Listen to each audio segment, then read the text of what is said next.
a comenzar el curso de nomenclatura de química inorgánica, siguiendo las recomendaciones de la IUPAC de 2005 y las de la Real Sociedad Española de Química, publicadas en 2016 en el link que podéis ver ahí abajo.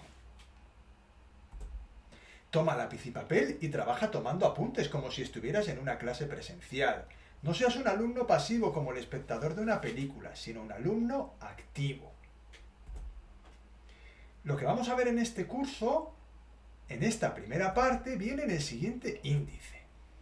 En primer lugar, orden de los elementos en la formación de compuestos que la IUPAC recomienda, algunas definiciones importantes, estados de oxidación de los elementos químicos, prefijos multiplicadores, nombrando especies homoatómicas, nomenclatura de compuestos binarios, cálculo del número de oxidación o del número de carga de elementos de compuestos binarios, obtener la fórmula a partir del nombre, nomenclatura de sustitución para hidruros de elementos no metálicos y nomenclatura de peróxidos. Y por último, para rematar, un montón de ejercicios.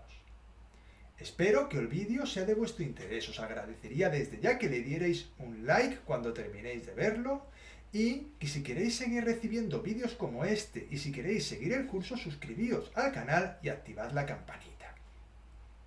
Y ahora vamos a comenzar. En primer lugar, y con mucha calma, vamos a ver los conceptos previos. No penséis que vamos a hacer este curso en 10 minutos. Este curso tiene un tiempo, hay que dedicarle un tiempo y hay que tener paciencia. Si lo seguís, acabaréis formulando perfectamente, pero tenéis que tener la paciencia de seguirlo por completo. Para poder nombrar correctamente los compuestos químicos que vamos a estudiar en la ESO y en bachillerato, es fundamental conocer la tabla periódica. En la asignatura de química, las personas que no conozcáis y sepáis utilizar la tabla periódica tendréis muchas dificultades. Debemos saber en qué grupo y periodo se encuentra cada elemento. Pero además de conocer la tabla periódica clásica, para la formulación, en este tema de nomenclatura, debemos conocer el orden que la IUPAC asigna a los elementos de dicha tabla. Dicho orden nos indica el orden de derecha a izquierda en el que debemos situar los elementos que forman un compuesto.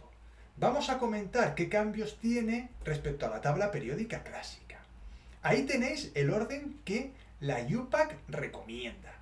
Como podéis ver, en la parte derecha comienza por el flúor y va bajando por el grupo de los halógenos, cloro, bromo, etc. Si seguís la flecha, vais a ver cuál es el elemento que tiene preferencia a la hora de estar a la derecha.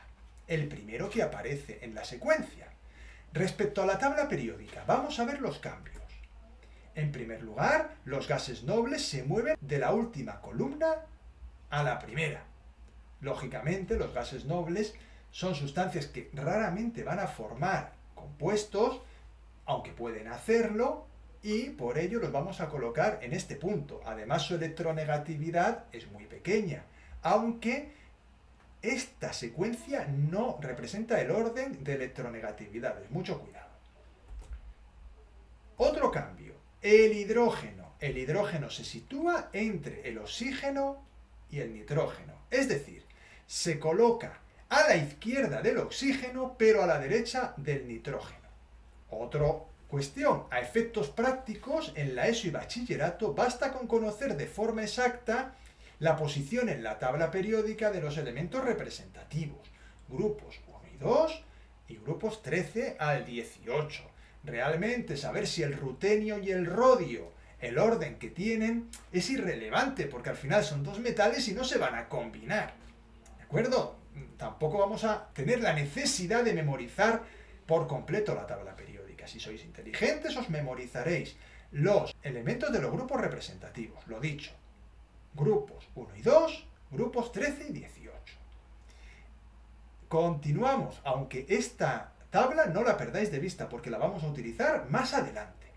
Algunas definiciones importantes que deberíais copiar en vuestra libreta las pongo a continuación. No las voy a leer. Yo de vosotros iría parando el vídeo e iría copiando las definiciones y trataría de entenderlas.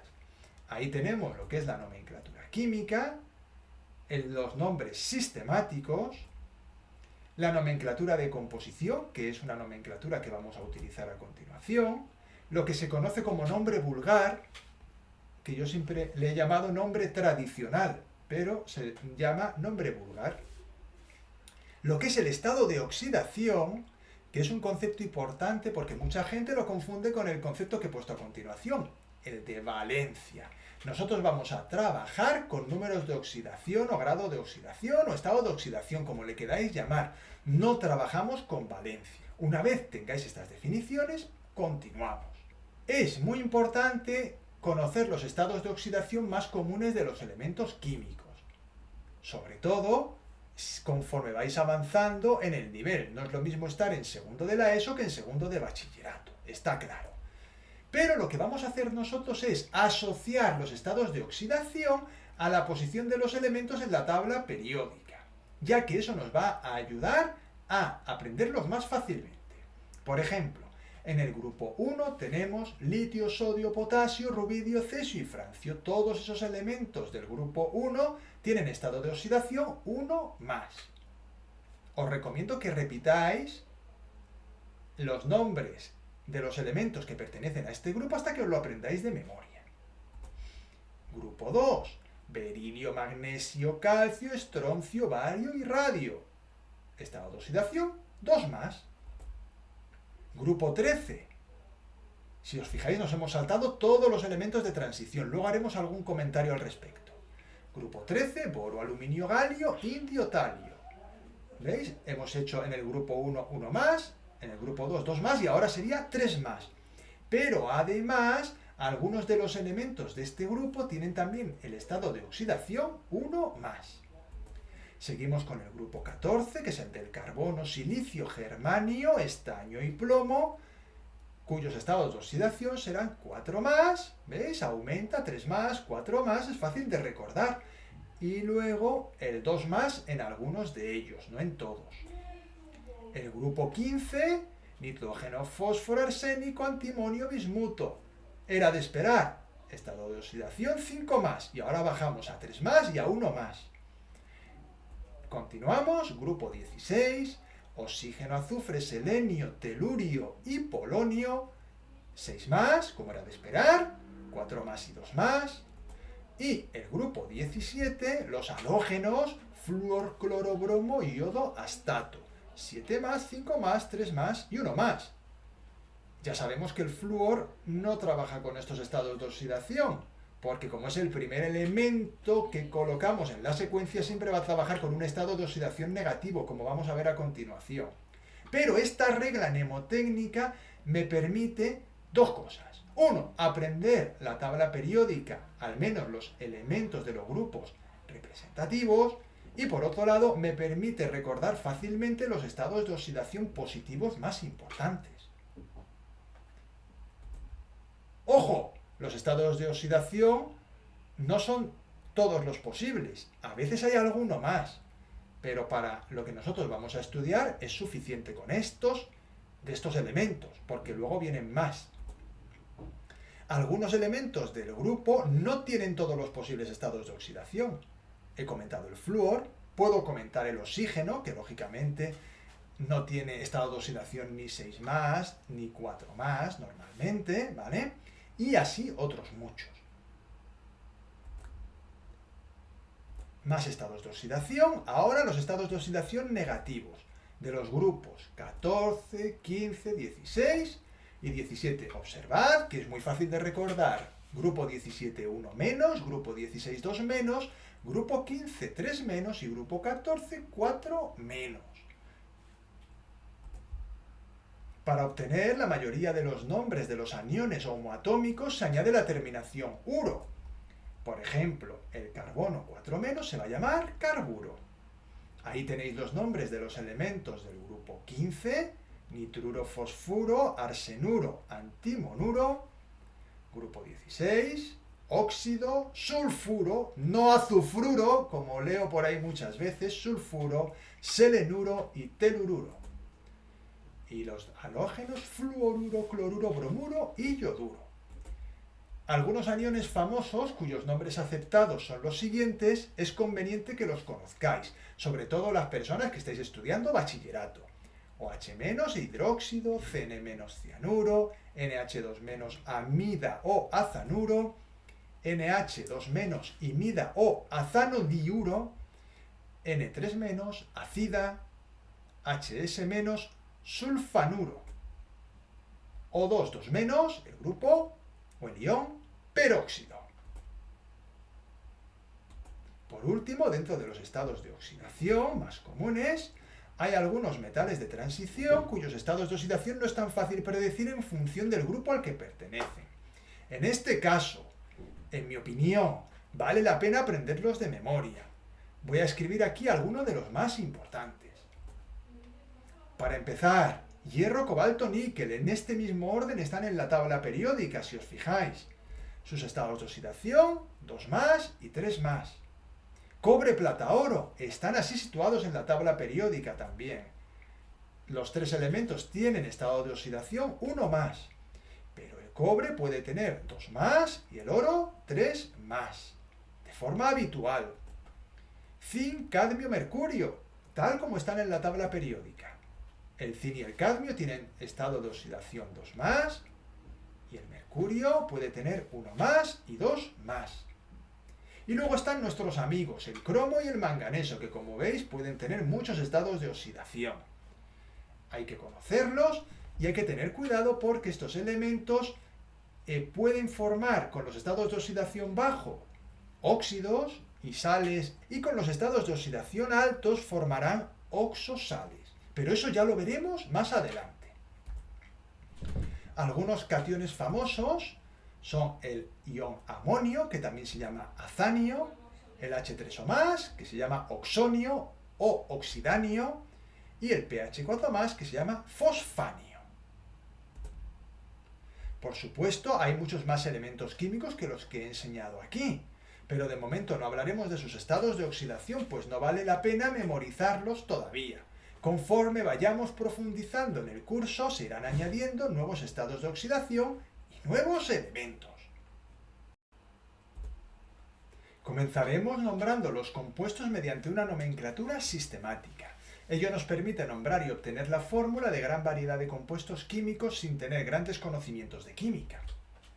La nomenclatura que estudiaremos inicialmente es la nomenclatura de composición o estequiométrica. La construcción de un nombre mediante esta nomenclatura se basa en la composición de la sustancia. Los nombres se construyen con los prefijos multiplicadores que se indican en la tabla siguiente. Lógicamente, esta tabla tenéis que copiarla y aprenderla de memoria. Es bastante fácil ya que estamos acostumbrados a utilizar estos prefijos griegos en otras áreas de la ciencia, como la geometría. Por ejemplo, seguro que habéis oído hablar de los pentágonos, los hexágonos, los heptágonos, de los tetraedros, los triángulos, con lo cual creo que es bastante sencillo recordar estos prefijos. El prefijo mono lo he puesto entre paréntesis, ya que no suele usarse salvo que su ausencia conduzca a confusiones. Por ejemplo, el óxido de carbono no define exactamente el compuesto, ya que se conocen varios óxidos de carbono. Para evitar esta ambigüedad, el CO se debe llamar monóxido de carbono. No son admisibles las contracciones, salvo en el caso del monóxido. Por ejemplo, pentaóxido es correcto y pentóxido es incorrecto. Algunos ejemplos para que os vayáis familiarizando, aunque esto no quiere decir que ya sepamos formular. Simplemente O2 dioxígeno, NH3 trihidruro de nitrógeno, AU2O3 trióxido de dioro, ¿veis? El tri con el oxígeno y el di con el oro. Pentacloruro de fósforo, ¿veis? Como hay 5 cloros, decimos penta con el cloruro y luego el fósforo. Y CaS, sulfuro de calcio. Observad cómo, aunque no lo tengamos aquí delante ahora mismo, estamos siguiendo la secuencia de la tabla periódica que la IUPAC recomienda. Vamos a comenzar con las especies homoatómicas. Contienen únicamente átomos de un elemento. El prefijo mono se utiliza únicamente cuando el elemento no se presenta en la naturaleza en estado monoatómico. Observad, ahí tenéis una serie de elementos químicos que en la naturaleza se presentan en forma diatómica: hidrógeno, nitrógeno, oxígeno, flúor, cloro, bromo y yodo. En estos elementos, cuando nos ponen el átomo solo, se pone el prefijo mono. Por ejemplo, monooxígeno y mononitrógeno, ya que la palabra oxígeno se refiere al O2. Si hay varios átomos iguales formando la molécula, se nombra con el prefijo multiplicador correspondiente. O3, que es el ozono, trioxígeno. P4, tetrafósforo, utilizando los prefijos en la tabla que espero hayáis copiado. Se sobreentiende que los gases nobles son monoatómicos. Por eso no se les pondrá el prefijo mono. No decimos monohelio, es helio. Si las sustancias están cargadas, se nombran añadiendo los números de carga entre paréntesis, sin dejar espacio. 1 más, 3 más, 2 menos. Al nombre del elemento si son cationes o al nombre del elemento modificado si son aniones. Vamos a ver esto qué quiere decir. En los aniones vamos a poner, como dice ahí, la terminación uro, excepto en el caso del oxígeno, que diremos que es óxido. Algunos aniones pueden tener nombres tradicionales aceptables, que se usan sin números de carga. Vamos con los ejemplos. Ag decimos plata, no se dice monoplata. F, monofluor, porque el flúor sí es F2 en la naturaleza. He, helio, porque el helio es un gas noble y los gases nobles son monoatómicos. Ag más, plata 1 más, con el paréntesis y 1 más, todo pegado. Fe3 más, hierro 3 más, Pb4 más, plomo 4 más, S2 menos, sulfuro 2 menos o sulfuro sin poner nada, está aceptado. Y 3 menos es trilloduro 1 menos, O2 2 menos es el dióxido 2 menos, aunque también se acepta el nombre peróxido. Hg2 2 más, dimercurio 2 más. Como veis, muy sencillo de aplicar. Continuamos. He puesto ahí la secuencia de los elementos químicos que recomienda la IUPAC para colocar a la derecha el primero de ellos, porque vamos a comenzar ya con los compuestos binarios. Los compuestos binarios son los que contienen átomos de dos elementos. Existen tres formas diferentes de nombrarlos mediante la nomenclatura sistemática. Primera forma, prefijos multiplicadores, que es lo que hemos estado viendo anteriormente. Para nombrar el compuesto se escriben los prefijos multiplicadores antepuestos a los nombres de los elementos. Al nombre escrito a la derecha se le da la terminación uro. Por ejemplo, CaF2, difluoruro de calcio. Di porque hay dos flúor, uro porque es la terminación uro que le ponemos al elemento que hay a la derecha, y luego de no vamos a poner monocalcio, ya se entiende que es calcio. GaAs, arsenuro de galio. Fe2S3, trisulfuro de dihierro. Muy bien, una vez está claro el tema de los prefijos multiplicadores, vamos a ver cómo se hace el nombre con número de oxidación. Para nombrar este compuesto se escriben sin prefijos los nombres de los elementos, y en caso de que el elemento puesto en primer lugar tenga más de un estado de oxidación, debemos ponerlo en números romanos. Por ejemplo, CaF2, GaS y Fe2S3, los mismos compuestos que antes. Arsenuro de galio, se queda igual. Fluoruro de calcio, observad, ya no decimos difluoruro, aquí no se pone prefijo multiplicador. Lo que ocurre es que como sabemos que el calcio tiene estado de oxidación 2, no hace falta ponerlo. En cambio, vamos a escribir sulfuro de hierro 3, ya que habéis visto antes y debéis tener apuntado que el hierro tiene estados de oxidación 2 y 3. Por lo tanto, tenemos que concretar ese estado de oxidación del hierro. Más adelante ya veremos cómo calcularlo. Y por último, con número de carga. Para nombrar compuestos iónicos se escriben sin prefijos los nombres de los elementos. Y en caso de que el catión tenga más de un número de carga, debemos poner el número de carga con los números normales y el signo positivo. Por ejemplo, AVR, bromuro de oro, 1 más, Fe2O3, óxido de hierro, 3 más, Y ya tenemos ahí los dos ejemplos que quería poner. La nomenclatura que yo recomiendo es la de los prefijos multiplicadores, sobre todo en los cursos de la ESO, ya que es la más sencilla. No necesitamos conocer los estados de oxidación. Si queremos utilizar los números de oxidación o de carga, debemos tener en cuenta que se omiten con los elementos más comunes, con números de oxidación único. Debemos aprender a calcular dicho número de oxidación o de carga, y debemos saber si un compuesto es iónico o covalente, ya que los números de carga solo se pueden utilizar en compuestos iónicos. Por eso la nomenclatura con número de carga yo entiendo que es preferible aprenderla y utilizarla una vez estemos ya en el bachillerato, ya que anteriormente quizás los alumnos tengan dificultades para distinguir entre compuestos iónicos y covalentes. Vamos ahora a la parte práctica, muy importante, ya que la práctica hace al maestro y la única forma de nombrar bien todos los compuestos es practicar, practicar y practicar. Cuanto más practiquéis, mejor haréis este tipo de ejercicios. Ya he preparado la rejilla, vamos allá. Vamos a colocar la fórmula y las tres nomenclaturas.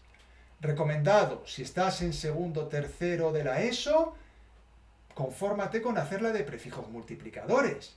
Si eres un alumno avanzado, métete con los números de oxidación y los números de carga. Los que estéis en bachillerato tenéis que hacer las tres columnas. Se siente, pero ya en bachillerato hay que tener un dominio de esta parte total. Vamos a ir poniendo F2 o 3 y voy a ir poniendo las soluciones. No las voy a ir leyendo todas porque es un poco cansino, ¿vale?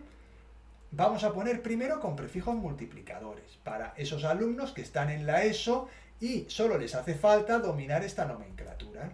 Como veis ahí, estoy poniendo unos cuantos y tenemos el selenuro de dimercurio. Este es muy interesante porque es un pentasulfuro de dinitrógeno, ya que tiene 5 azufres y 2 nitrógenos. Observad que estoy aplicando la secuencia de la IUPAC, en todo momento. Nitruro de tripotasio, dihidruro de cadmio, vamos haciendo, ahí hay un dióxido de estaño, ¿de acuerdo? Vosotros si necesitáis parar el vídeo, lo vais parando y vais tratando de entender los compuestos. Por otro lado, este vídeo es muy largo, no tratéis de verlo de una sentada. Cuando os canséis, paráis, descansáis y al día siguiente o al rato continuáis trabajando. Ahí tenemos un tetracloruro de silicio, el 4 se dice tetra, quizás el que más os puede cansar o liar. Triyoduro de fósforo,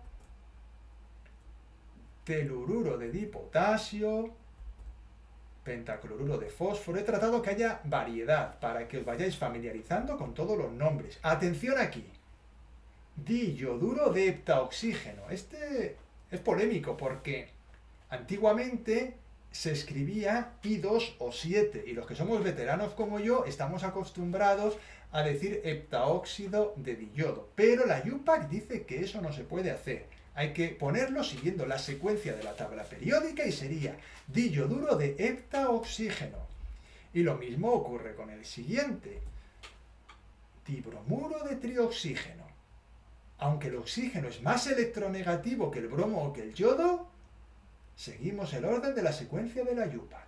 Este comentario es más útil para los de bachillerato, quizá para los que estáis en la ESO os viene un poco grande. Pero como el vídeo es general, bueno, pues tratad de quedaros con lo que a cada uno os interese. Bueno, con números de oxidación, ahí tenéis los distintos nombres. Observad que en el caso del litio no se pone nada porque el litio pertenece al grupo 1 y tiene un solo estado de oxidación. Y cuando el compuesto no es iónico, no podemos poner el nombre con número de carga, porque no hay un compuesto iónico. Vamos completando todo. En principio es fácil de hacer para los que estáis acostumbrados. De todas maneras, ahora en la siguiente parte voy a enseñaros a calcular, por si no lo sabéis, los números de oxidación o números de carga, para poder completar estas dos últimas columnas. Observad que en el caso del diyoduro de heptaoxígeno y del dibromuro de trioxígeno no hay nomenclatura con números de oxidación o con números de carga. Vamos a utilizar solo la nomenclatura con prefijos multiplicadores. Para poder completar, como he dicho, la segunda y tercera columna, cuando un elemento tiene varios estados de oxidación posibles hay que aprender a calcularlos. Vamos a hacerlo a continuación y os recomiendo que con lo que aprendamos en lo que viene a continuación, volváis a esta tabla y hagáis los cálculos. De todas maneras, tengo hechos también ejemplos de cómo calcular los números de oxidación. Cuando la fórmula representa una sustancia sin carga, podemos decir que la suma de sus números de oxidación o de carga es 0. Aprovecharemos que una de las especies tiene un número de oxidación fijo para calcular el número de oxidación del otro elemento. Lo mismo ocurrirá con los números de carga. Por ejemplo, el trióxido de dihierro. ¿Cómo calculamos el estado de oxidación del hierro? Partimos de la base de que sabemos que el oxígeno tiene estado de oxidación -2. Por lo tanto, pondremos 2 por X, donde X es el estado de oxidación del hierro, más 3 oxígenos por -2 de carga es igual a 0. Despejaremos la X y nos quedará 3. El estado de oxidación del hierro es 3, por lo tanto, podemos decir óxido de hierro 3. Esto se puede hacer de cabeza perfectamente, pero hasta que no lo tengáis claro, os recomiendo que os toméis vuestro tiempo en hacer la ecuación para no equivocaros. Vamos a ir haciendo más ejemplos.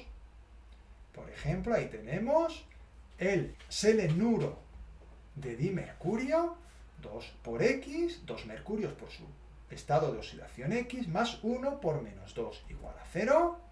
Despejamos la X y me queda 1. Selenuro de mercurio 1, selenuro de mercurio 1 más. Ahí tenemos otro, 2 por X más 5 por -2, ya que el estado de oxidación del azufre es -2. Despejamos y me queda X igual a 5. Sulfuro de nitrógeno 5. Y no se puede poner el número de carga porque es un compuesto covalente, este sulfuro de nitrógeno 5 o pentasulfuro de dinitrógeno. Más ejemplitos. Por ejemplo, el dióxido de estaño sería X más 2 por -2 igual a 0, X igual a 4. Ahí tenemos óxido de estaño 4, óxido de estaño 4 más. AuH3, hidruro de oro 3, y como no es un compuesto iónico, no vamos a poner número de carga. Seguimos haciendo ejemplos para que quede perfectamente claro. Tienes que ir haciéndolo tú en tu libreta. No basta con estar viendo esto como que fuera una película, ¿de acuerdo?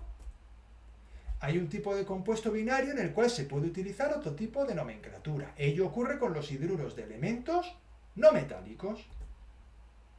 A continuación, abordaremos su estudio.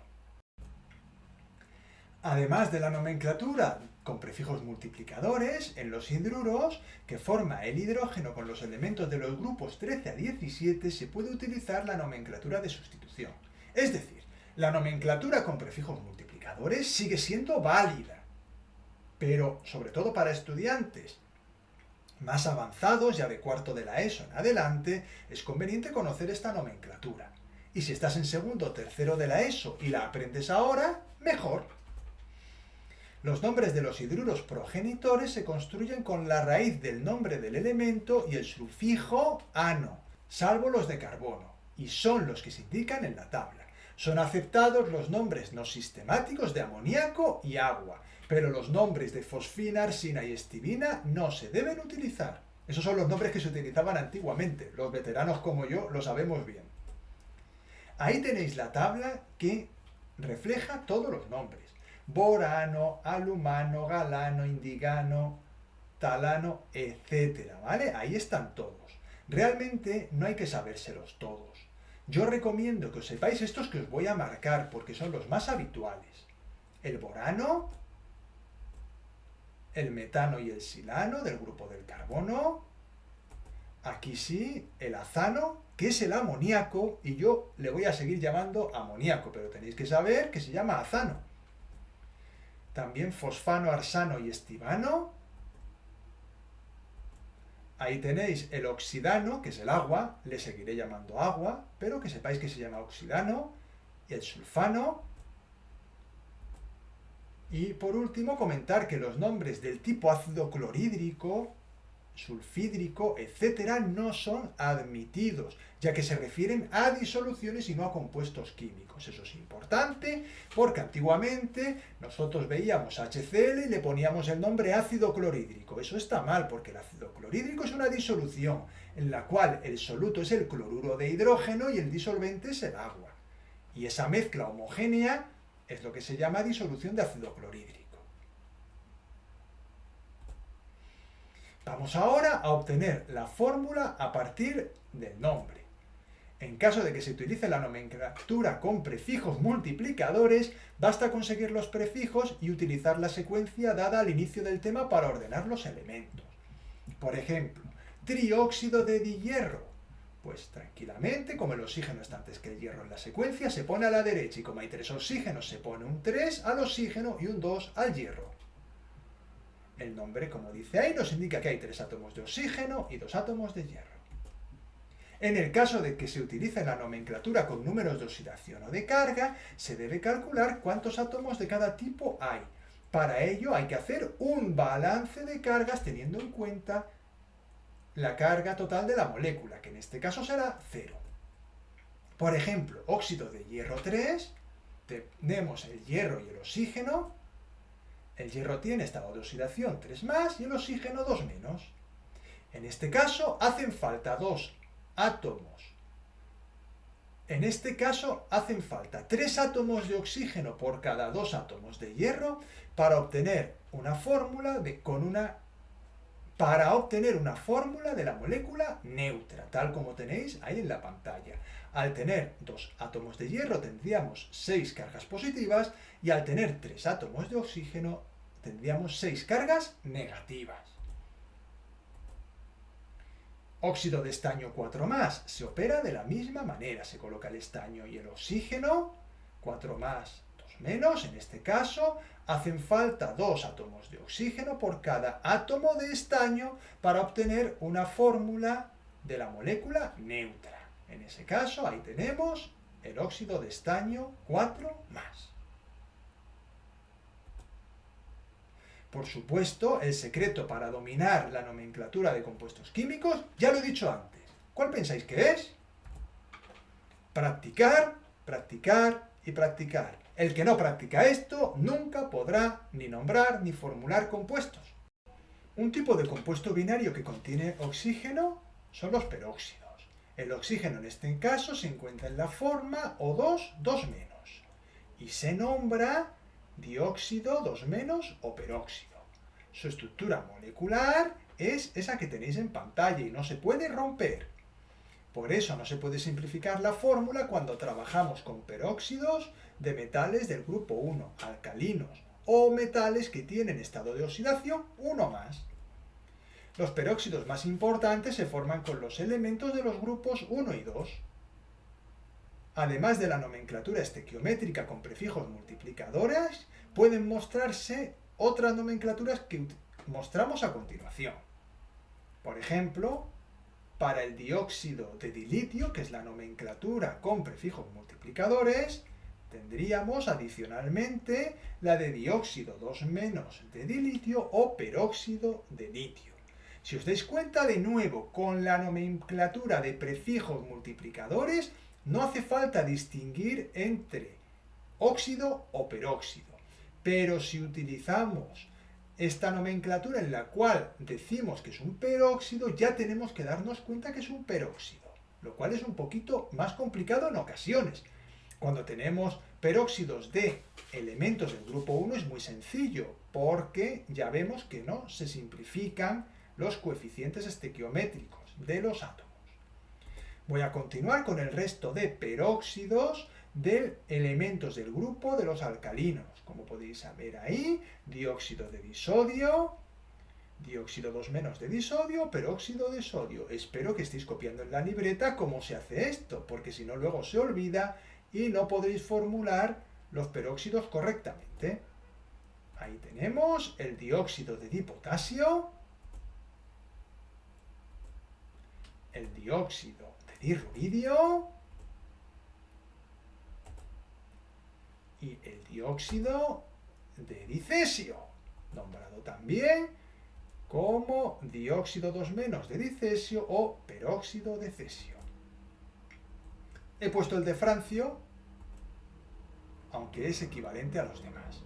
También he puesto los peróxidos del grupo de los alcalino-térreos o grupo 2. Ahí estaba el dióxido de berilio, el dióxido de magnesio. Ahí tenéis que también se puede poner como dióxido 2- de magnesio o peróxido de magnesio. No dudéis en parar el vídeo cuando haga falta. Ahí tenemos el dióxido de calcio, el de estroncio, estoy pasando esto bastante rápido, pero es porque yo creo que está bastante claro ya cómo se formulan y cómo se nombran estos peróxidos. Y vamos ya por el último, que es el de radio, dióxido de radio, dióxido 2- de radio o peróxido de radio. Y por último está el famoso peróxido de hidrógeno, que es el agua oxigenada. ¿De acuerdo? Lo he puesto al final porque no solo se forman peróxidos con elementos metálicos, también se forma un peróxido con el hidrógeno, y encima es muy importante. Una vez terminada la teoría sobre cómo formular compuestos binarios, ahora tenemos que hacer ejercicios. Pero ya no lo vamos a hacer en este vídeo, porque si no se va a quedar muy largo. He preparado otro vídeo para que juntos practiquemos todo esto que acabamos de aprender. Por lo tanto, me despido ahora. Os dejo el enlace aquí arriba para que podáis ir a ese vídeo si lo deseáis ahora o en otro momento. Muchas gracias por vuestra atención y nos vemos en el siguiente vídeo.